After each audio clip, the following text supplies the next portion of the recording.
नमस्कार दोस्तों, मैं राहुल नागपाल और आप देख रहे हैं हमारा यूट्यूब चैनल बोल पिचासी। आज मैं अपने ऑफिस में बैठ कर के कुछ सोशल मीडिया पर सर्च कर रहा था। तभी मुझे राहुल गांधी की भारत जोड़ो न्याय यात्रा का एक सिंबल दिखाई दिया, जिसमें हाथ और हाथ की 5 उंगलियों पर 5 न्याय। तो मैंने सोचा कि देखूं आखिर ये 5 न्याय हैं कौन कौन से और ये न्याय क्यों मांगे जा रहे हैं, इनके पीछे का कारण क्या है। तो मैंने जब देखा तो उनमें 5 न्यायों में सबसे पहला न्याय था युवा न्याय, यानी युवाओं को न्याय मिलना चाहिए। दूसरा किसान न्याय, नारी न्याय, मजदूर न्याय और पांचवा न्याय था भागीदारी न्याय। 5 न्यायों को लेकर के राहुल गांधी ने मणिपुर से मुंबई तक ये भारत जोड़ो न्याय यात्रा निकाली है, जो लगभग 6,700 किलोमीटर की और 15 स्टेटों से होकर के गुजरेगी। मैं एक एक न्याय पर बात करूंगा और आपकी जानकारी के लिए ये बताता चलूं कि ये 5 न्याय इस देश के लिए क्यों जरूरी है। अगर मैं पहले न्याय की बात करूं तो भारत में 65% युवा 35 वर्ष से भी कम उम्र के हैं। आज युवाओं में बेरोजगारी अपने उच्चतम स्तर पर है। इतनी भारी जनसंख्या अगर बेरोजगार है तो दुर्भाग्यपूर्ण है, भारत को आगे बढ़ने की गति और शक्ति को रोकने जैसा है, ये आप समझ सकते हैं। मुख्य मुद्दे इस यात्रा के क्या हैं मैं वो बता देता हूं। इस यात्रा के माध्यम से राहुल गांधी क्या दूर करना चाहते हैं और वो क्यों करना चाहते हैं, अब समझिए।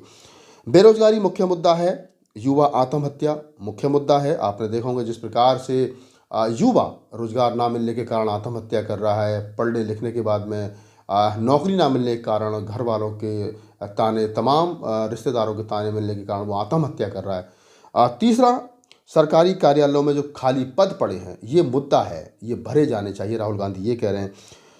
अग्निवीर योजना जो आई है, सरकार ने देश के युवाओं के सपनों को चकनाचूर कर दिया है। 4-4 साल के लिए वैकेंसीज निकाली गई और पिछले दिनों आपने देखा होगा कि जिस प्रकार से अग्निवीर योजना, अग्निपथ योजना के तहत लोग शहीद हो गए, उनको शहीद का दर्जा भी नहीं मिला है। तो ये गलत है, युवाओं के साथ धोखा है, राहुल गांधी ये कहने की कोशिश कर रहे हैं। पिछड़े वर्ग के युवाओं को उच्च शिक्षा से वंचित रखा जा रहा है। SC ST OBC के लोग थे जिनकी फीस जीरो बैलेंस पे, चाहे तो मायावती गवर्नमेंट में उत्तर प्रदेश में हो, चाहे अन्य कई स्टेटों में, चाहे कांग्रेस के ज़माने में रहा हो, कि लोगों को जीरो बैलेंस पर SC ST OBC को एडमिशन मिलता था और वो हायर एजुकेशन में चले जाते थे। छठा मुद्दा है प्राइवेट सेक्टर में काम करने वाले युवाओं के मुद्दे, यानी ये बड़ा मुद्दा राहुल गांधी ने चुना है कि निजी क्षेत्र में जो बड़ी बड़ी कंपनी, धन्ना सेठों की कंपनी है, उनमें युवाओं को इक्वल तरीके से काम करने का मौका जो है वो मिलना चाहिए। तो ये पहला न्याय युवाओं का न्याय है।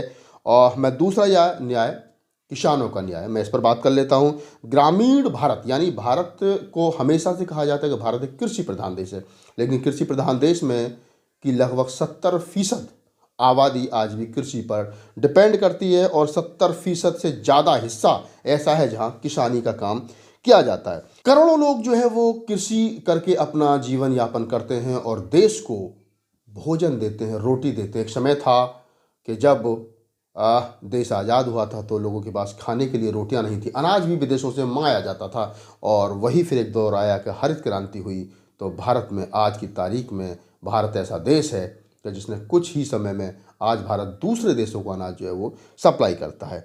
मुख्य मुद्दे क्या है मैं आपको बता दूं किसानों के, जिसको लेकर के राहुल गांधी की भारत जोड़ो न्याय यात्रा देश भर में चल रही है। पहला मुद्दा किसानों की आत्महत्या।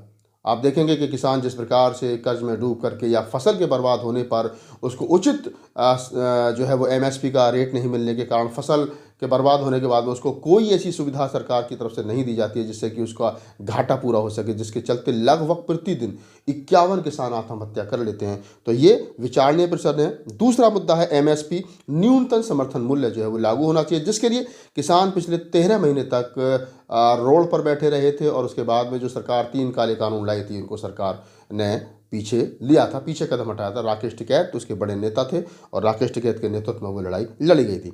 चौथा और अंतिम मुद्दा है कृषि क्षेत्र की अनदेखी। जिस प्रकार से राकेश टिकैत और तमाम लोग कह रहे थे कि किसानों की अनदेखी की जा रही है, किसानों की आय दोगुना करने की बात की गई थी 2022 तक, लेकिन वो नहीं हुई और तो और किसानों को उनकी फसल का उचित मूल्य भी नहीं मिल रहा है। तो ये विचारणीय प्रश्न है। राहुल गांधी की भारत जोड़ो न्याय यात्रा किसानों के लिए भी महत्वपूर्ण है।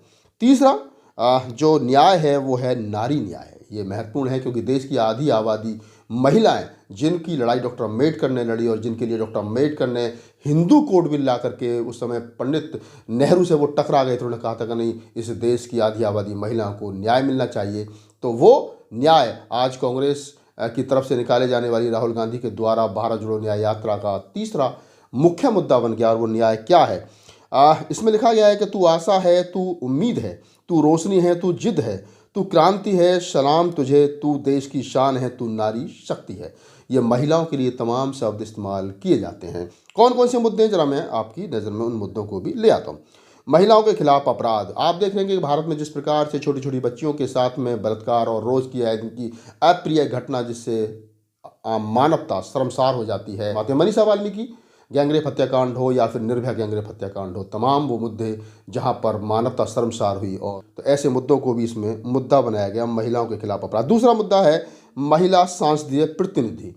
महिला सांसदीय प्रतिनिधि का मामला पिछले दिनों मोदी सरकार जो है वो महिलाओं के लिए 33% राजनीतिक आरक्षण का जो बिल था वो तो उन्होंने पास कर दिया, लेकिन कहीं ना कहीं वो उसको लागू नहीं कर रही है। और कांग्रेस पहले दिन से कह रही है कि अगर आप बिल लेकर के आए हो तो इसको लागू भी करिए। मोदी सरकार ने ये कहते हुए इसको टाल दिया कि पहले जनगणना होगी, उसके बाद जो है वो महिला राजनीतिक आरक्षण बिल लागू होगा। जनगणना कब होगी इसको लेकर के अभी मोदी सरकार कोई स्पष्ट रूप से जवाब नहीं दे रही है, जिसके चलते महिला आरक्षण बिल जो है वो भी आधा अधूरा अधर में लटका हुआ है। इसको लेकर के कांग्रेस की तरफ से राहुल गांधी द्वारा निकाली गई भारत जोड़ो न्याय यात्रा में इसको मुद्दा बनाया गया है। चौथा मुद्दा है, तीसरा मुद्दा है कि महिलाओं की शैक्षिक भागीदारी। महिलाओं की भागीदारी निश्चित की जाए, उनको कि सरकारी दफ्तरों में अन्य जगह कितनी भागीदारी उनकी होगी, तो ये एक शिक्षा के क्षेत्र में खासतौर से उनकी भागीदारी को निश्चित किया जाए। चौथा और अंतिम मुद्दा है महिलाओं की आर्थिक भागीदारी। ये बड़ा मुद्दा है। महिलाएं अक्सर अपने पति, अपने भाई, अपने पिता पर आधारित होती हैं अपनी आर्थिक स्थिति को लेकर के, लेकिन राहुल गांधी की भारत जोड़ो न्याय यात्रा में ये मुद्दा बनाया गया है कि किसी भी प्रकार से महिलाओं को आर्थिक रूप से सशक्त किया जाए, तभी वो संपूर्ण रूप से आज़ाद हो पाएंगी। तो ये 4 मुद्दे महिलाओं के लिए भारत जोड़ो न्याय यात्रा में रखे गए हैं। बड़ी उम्मीद भारत जोड़ो न्याय यात्रा से महिलाओं को भी लगी है। चौथा मुद्दा है श्रमिक न्याय, यानी कि मजदूर न्याय। श्रमिक न्याय का मतलब है योग, रोजगार और श्रमिक की मेहनत का सच्चा मूल्य। इन युवाओं को, श्रमिकों को जीवन गाड़ी धीमी पड़ी है तो भारत का निर्माण का पहिया भी थम जाएगा। जिन लोगों के अंदर क्वालिटी है, जो लोग प्रतिभाशाली हैं, जो मजदूर हैं या फिर जो जिस काम के लिए बने, जब उनको रोज़गार नहीं मिलेगा, जब वो बेरोज़गार रहेंगे, तो फिर कहीं ना कहीं ये उनके जीवन के लिए भी अच्छा नहीं, और भारत की जो गति की गाड़ी है उसका पहिया भी थम जाएगा। इसमें 5 मुद्दे जो है वो लिए गए हैं। पहला मुद्दा ठेका मजदूरी। ठेका मजदूरी जिस प्रकार से देश भर में हावी हुई है पिछले दिनों, ये चिंताजनक है। लोगों को रखा जाता है, ठेकेदार के अंतर्गत रखा जाता है, और ठेकेदार पीछे से 20,000 रुपये लेता है, उनको 20,000 उनके खाते में जाते हैं, और एटीएम मजदूरों से ले लिया जाता है। उनके एटीएम से पैसा निकाल करके उनको 12,000, 10,000, 8,000 में काम करवाया जाता है, बाकी पैसा ठेकेदार खा जाते हैं। तो ये बड़ा मुद्दा है, गंभीर मुद्दा है। राहुल गांधी ने इसको भारत जोड़ो न्याय यात्रा में रखा है। दूसरा है पूंजीवादी नीतियाँ। ये बड़ा मुद्दा है कि पूंजीवादी नीतियाँ, जिस प्रकार से पूंजीवादी लोग, सामंतवादी लोग मजदूरों का शोषण, अत्याचार कर रहे हैं, ये रुकना चाहिए। पूंजीवाद किसी भी प्रकार से मजदूरों पर हावी नहीं होना चाहिए। तीसरा मुद्दा है अनिश्चित भविष्यकाल, यानी काम करने का जो उनका एक लेवल होता है, एक 8 घंटे का टाइम टेबल होना चाहिए, 10 घंटे का, 6 घंटे का, एक निर्धारित समय होना चाहिए। लेकिन प्राइवेट सेक्टर में ऐसा कुछ नहीं है। काम 10-10 घंटे, 12-12 घंटे लिया जाता है, और उनको कोई भी उसकी ना तो एक्स्ट्रा पे किया जाता है और ना ही उसके एवज में उनको कुछ और दिया जाता है, बल्कि उनका कहीं ना कहीं शोषण होता है।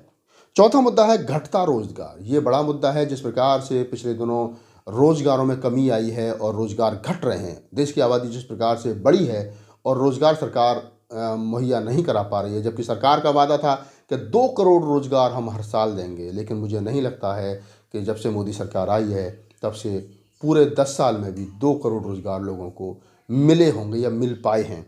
5वां मुद्दा है जीआईजी अर्थव्यवस्था से जुड़े मुद्दे, यानी ये भी एक अहम मुद्दा है। जीआईजी अर्थव्यवस्था से जुड़े जो मुद्दे हैं, ये मजदूरों को लिए 5 मुद्दे हैं, और 5 मुद्दों को लेकर के राहुल गांधी की भारत जोड़ो न्याय यात्रा जो है वो गतिमान है। पांचवा और अंतिम मुद्दा है भागीदारी न्याय यानी हिस्सेदारी का सवाल। जो बात काशीराम कहा करते थे, जितनी जिसकी संख्या वारी उतनी उसकी हिस्सेदारी। ये पांचवी मांग है भारत जोड़ो न्याय यात्रा की। पांचवी मांग में जो मुद्दे रखे गए हैं मैं वो आपको बता देता हूँ। ये इस देश के SC ST OBC और कमेरा वर्ग के लोगों के लिए जरूरी है। न्याय की इस लड़ाई में जन मन की भागीदारी शामिल है। आपका मुद्दा प्रमुख पहला मुद्दा है SC ST और OBC वर्ग के लोगों के खिलाफ बढ़ते अपराध। ये बड़ा मामला है। जाति के आधार पर मुल्क भर में होने वाला शोषण, चाहे तो वो OBC समाज के साथ में हो, चाहे SC समाज के साथ में हो, चाहे आदिवासी जातियों के साथ में हो, उनमें दिन प्रतिदिन बढ़ोतरी हो रही है। और कई बार ऐसा देखने को भी मिलता है कि सरकार की गोद में बैठे हुए लोगों के संरक्षण में पलने वाले गुंडे इस प्रकार के अपराधों को बढ़ावा देते हैं। उन तमाम लोगों का ऊपर होने वाला अपराध जो है वो रुकना चाहिए।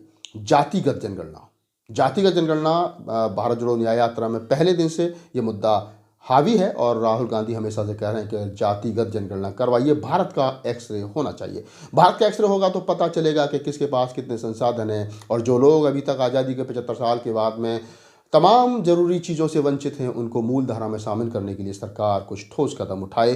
तो ये भारत जोड़ो न्याय यात्रा में भागीदारी न्याय का दूसरा मुद्दा है। और तीसरा और अंतिम मुद्दा जो है वो ये है कि कमाई के अंतर, आर्थिक असंतुलता। ये एक बड़ा मुद्दा है। कमाई में अंतर। एक आदमी 10वीं 12वीं BA MA करने के बाद में जब वो नौकरी पर लग गया, उसको गवर्नमेंट जॉब मिल जाती है, कहीं अच्छी जगह नौकरी मिल जाती है, तो वो अच्छी सैलरी पाता है, अच्छी तनख्वाह पाता है, अच्छा वेतन पाता है। लेकिन वहीं दूसरी तरफ जो लोग हैं अन्य हैं, वो 2 वक्त की रोटी के लिए जो है वो रोड पर दिन रात संघर्ष कर रहे हैं। 2-2 हाथ उनको रोज होना पड़ता है। और अगर वो कहीं प्राइवेट सेक्टर में लग भी जाते हैं तो उनको वही 8-10-12 हज़ार रुपये मिलते हैं और काम ज़्यादा लिया जाता है। उनके भविष्य की का कोई प्लान ना तो सरकार के पास होता है ना कंपनियों के पास में होता है। तो ऐसे में आर्थिक असमानता जो है वो चाहे तो युवाओं में हो और चाहे देश के बीच में जो आर्थिक असमानता बढ़ रही है, गरीब गरीब होता जा रहा है और अमीर अमीर होता जा रहा है। अमीरों के साथ में कहीं ना कहीं सरकार खड़ी दिखाई देती है, गरीबों के साथ में अपने भी खड़े हुए दिखाई नहीं देते, क्योंकि वो रोज़ 2 वक्त की रोटियों के लिए लड़ रहे हैं। तो ये जो आर्थिक असमानता देश के अंदर बढ़ रही है, ये देश किधर जा रहा है सोचिए। लोग जो ये कह रहे हैं कि देश तरक्की कर रहा है, मैं एक उदाहरण के साथ के बता दूं कि अगर एक पैर मोटा हो जाए और एक पैर पतला हो जाए तो उसको मोटापा नहीं कहते, उसे बीमारी कहते हैं। अगर देश के अंदर पूंजीवाद बढ़ेगा, देश के अंदर मुट्ठी भर लोगों के पास धन आएगा और आधी से ज़्यादा आबादी 80%, 70%, 90% आबादी 2 वक्त की रोटियों के लिए लड़ेगी, तो फिर वो दिन दूर नहीं है कि इस देश के अंदर गृह युद्ध होगा। ये देश गृह युद्ध की तरफ चला जाएगा। तो ये 5 न्याय और 5 न्यायों में जो मैंने बताए उनके राहुल गांधी की भारत जोड़ो न्याय यात्रा में ये मुद्दे, आप इन मुद्दों से कितने संतुष्ट हैं, कितने आपको उम्मीद है भारत जोड़ो न्याय यात्रा से, हमें कमेंट्स बॉक्स में बताइए। इस वीडियो को बनाने का उद्देश्य सिर्फ यही था कि मैं आपको राहुल गांधी की भारत जोड़ो न्याय यात्रा के वो 5 न्याय बता सकूं जो राहुल गांधी ने इस पूरे मामले में, पूरी भारत जोड़ो न्याय यात्रा में मुख्य मुद्दे बनाए हैं। अगर आपको हमारा वीडियो पसंद आए तो कॉमेंट सेक्शन में हमें अपनी टिप्पणी, अपनी प्रतिक्रिया दीजिए। अगर कोई आपका सवाल है भारत जोड़ो न्याय यात्रा से जुड़ा हुआ तो हमें लिख भेजिए rahulnagpalofficial@gmail.com पर। हम आपके सवालों का इंतजार करेंगे। धन्यवाद।